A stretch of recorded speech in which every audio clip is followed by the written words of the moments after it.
in the open-ended love we're making, girl. Exhale the past, inhale a future that lasts. Change my heart, change my mind for the last time. Wanna believe in the life I've led. I don't wanna leave another word unsaid. You know my heart will follow you in tomorrow. In tomorrow. 여러분 안녕하세요. 갑바 채널의 정한별입니다. 오늘 튜토리얼을 시작하기에 앞서 저희가 영상을 찍던 날 당시 배경에 틀어뒀던 음악들이 모두 저작권에 걸리는 음악이었던 관계로 오늘 영상은 이렇게 더빙으로 진행되는 점 미리 말씀드리고 시작하도록 하겠습니다. 자, 그럼 먼저 물구나무를 할 수 있는 한 가지 조건을 따져보고 넘어가도록 하겠습니다. 저희가 생각을 했을 때 물구나무는 최소한 푸시업 20개는 하시는 분들이 시작을 하셨으면 좋겠습니다. 그 이유는 푸시업과 물구나무가 직접적인 상관관계가 있다는 말은 아니지만 푸시업을 최소 20개 정도는 할 수 있는 손목 근력과 유연성이 있어야 물구나무를 들어갔을 때 조금 더 부상 없이 안전하게 쉽게 접근하실 수 있을 거라 판단했기 때문에 이렇게 말씀을 드립니다. 따라서 오늘 튜토리얼을 시작하기 전에 앞서 최소 푸시업 20개는 짚고 넘어가자는 것이죠. 자, 그럼 물구나무 튜토리얼을 제대로 시작해 보도록 하겠습니다.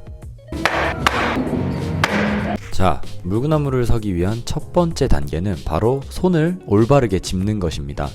물론 저희가 푸시업이나 다른 것들을 알려드릴 때는 엄지손가락이 12시 방향을 향하도록 짚는 것이 편할 것이다, 손목에 부담이 덜 갈 것이다 라고 말씀을 드렸지만 물구나무를 설 때만큼은 손가락이 전체가 다 앞으로 향하고 있는 게 사실 무게를 버티는데 가장 효율적인 방식입니다. 그 이유는 이렇게 발바닥 전체를 땅에 대고 몸을 앞으로 기울여 보시면 알 수 있는데요. 앞으로 기울였을 때 발가락에 들어가는 힘에 집중해 보시면 그게 바로 물구나무를 설 때 손가락에 들어가는 힘과 동일하다는 것을 아실 수 있을 것입니다. 네, 다음은 다리를 차는 방법입니다. 다리를 차는 것 같은 경우에는 대부분의 사람들이 앞에 보이는 영상처럼 크게 휘두르면서 다리를 올리는 경우가 대부분인데, 이렇게 되면 올리는 힘이 너무 세서 뒤로 넘어가거나 옆으로 넘어지는 경우가 생깁니다. 따라서 지금 영상에서 보이시는 대로 다리를 휘두른다기보다는 바로 위로 뻗는다는 느낌으로 차주시는 게 처음 물구나무를 서시는 분들에게는 더 안정적인 방법이 될 거라고 생각합니다. 또한 이렇게 다리를 찰 때는 확실하게 차주셔야 합니다. 무턱대고 세게 다리를 차라는 것이 아니라 적어도 제 손 그리고 제 몸보다는 뒤쪽으로 다리가 오도록 세게 차주셔야 손가락에 들어가는 힘을 느끼실 수 있을 거고요. 그것보다 덜 차게 되면 계속 차봤자 아예 다리가 위로 올라오지 않아서 물구나무의 형태가 만들어지지 않은 채로 지루한 동작을 반복하게 되실 수도 있습니다. 다리를 잘 차 올렸다면 이제는 그 순간 손가락으로 몸을 컨트롤 해줘야 하는데요. 이때는 앞선 영상에서 짧게 보여드렸다시피 몸을 앞으로 기울였을 때 발가락에 들어가는 그 힘과 동일하게 손가락으로 컨트롤 해주신다고 생각하면 됩니다. 따라서 물구나무 초창기에는 손목 컨트롤보다 손가락 컨트롤이 더 중요합니다. 손가락 컨트롤의 경우 손가락 전체를 이용해서 바닥을 세게 누른다는 느낌으로 밀어주시면 됩니다. 네, 이렇게 손을 짚는 법과 다리를 차 올리는 법, 이후에 손가락을 컨트롤해서 몸을 지탱하는 법, 이 세 가지만 알면 마치 물구나무를 곧 설 수 있을 것만 같죠? 하지만 아닙니다. 그쪽으로 가기 위해선 아직 많은 과정이 남아 있습니다. 바로 다음 단계는 넘어지는 방법입니다. 넘어지는 걸 왜 굳이 하나의 단계로 만들어서 알려줘야 하냐 하실 분들도 있지만요. 스노우보드를 탈 때도 가장 먼저 배우는 게 넘어지는 방법인 만큼 저희가 물구나무를 설 때 또한 올바르게 넘어지는 방법을 알고 있어야 더 과감하게 그리고 더 자주 연습할 수 있는 거라고 생각합니다. 그런 이유에서 이번엔 넘어지는 방법을 가르쳐 드리도록 할게요. 넘어지는 그 순간에 가장 중요한 것은 골반과 다리 컨트롤입니다. 딱 올라갔다가 넘어지는 순간 골반을 확 돌려주셔야 하는데요. 물론 여러분들이 너무 살살 올려서 다시 올렸던 방향으로 떨어질 때는 문제가 되지 않지만 너무 세게 올려서 몸이 뒤로 넘어가는 상황이라면 재빠르게 골반을 틀어주시는 게 굉장히 중요합니다. 이렇게 말이죠.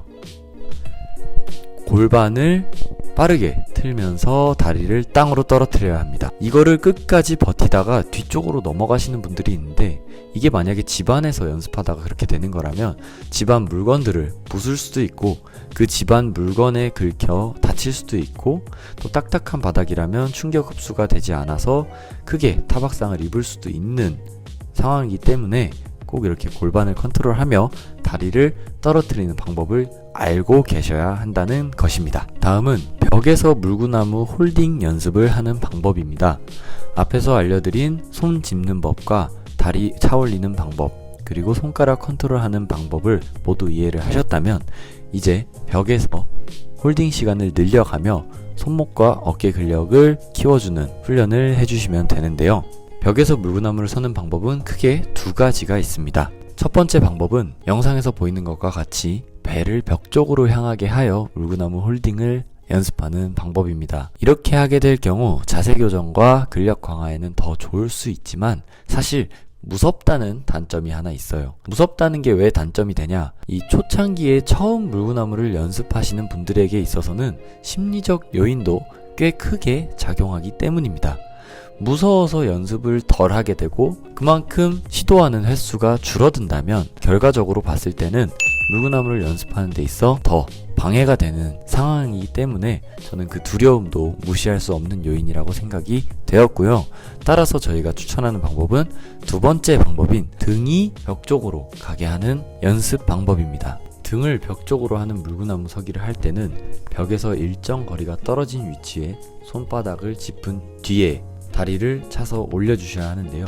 이때 다리를 너무 약하게 차게 되면 어중간한 위치까지만 올라갔다가 계속 떨어지는 것을 반복하실 수 있습니다. 이렇게 되면 벽에서 훈련하는 게 의미가 없어지기 때문에 굉장히 세게 다리를 있는 힘껏 차서 올려주셔야 합니다. 이렇게 올리고 나면 허리가 영상에서 보시는 것과 같이 꺾일 수도 있어요. 따라서 허리가 꺾이게 하지 않기 위해서는 여러분들이 직접 신경 써서 의식해서 허리를 펴주셔야 합니다. 이게 처음엔 어려울 수도 있는데요. 등을 벽 쪽으로 하는 경우엔 이 부분을 신경 쓰지 않으면 허리에 굉장한 무리가 와서 물구나무 홀딩 연습을 하고 내려온 뒤에 허리에 통증이 생기는 걸 느끼시는 분들도 계실 겁니다. 따라서 이런 분들은 벽에 등을 대고 한번 서서 허리가 올바르게 펴지는 것을 확인해 보세요. 보통 저희가 할로백이라는 동작을 알려드릴 때 이거를 많이 하게 되는데, 벽에 서서 허리와 등이 전부 다 닿도록 복근에 힘을 주는 겁니다. 지금 영상에서 보시는 것처럼 힘을 안 줬을 때와 줬을 때 허리 전체가 벽에 닿아야 합니다. 앞서 말씀드리긴 했지만 뭐든 적당히가 좋습니다. 손을 벽에서 너무 떨어뜨리게 되면 허리가 꺾이고요. 너무 가까이 위치하게 되면 벽에 기댄다는 느낌을 받지 못해 자꾸 떨어지게 되기 때문에 적당한 위치에 손을 두고 다리를 차 올린 뒤에 허리가 꺾이지 않게 복근에 힘을 빡 주고 홀딩을 연습하시는 겁니다. 이런 식으로 벽에서 올바른 자세를 만든 뒤에 홀딩 연습을 많이 해주셔야 나중에 자유물구나무로 들어섰을 때 더 이쁜 자세로 더 오랜 시간 홀딩을 할 수 있게 됩니다. 네, 이렇게 오늘은 물구나무인 듯 물구나무 아닌 물구나무 같은 너 튜토리얼을 진행해 봤고요. 결국 모두 베이직한 동작들이었지만 이게 되어야 진짜 물구나무를 여러분들이 연습하실 수 있습니다. 따라서 오늘 1부는 여기서 마치도록 하겠고요. 다음 주에 2부에서 찾아뵙도록 하겠습니다. 감사합니다. 가빠 채널의 정한별이었습니다.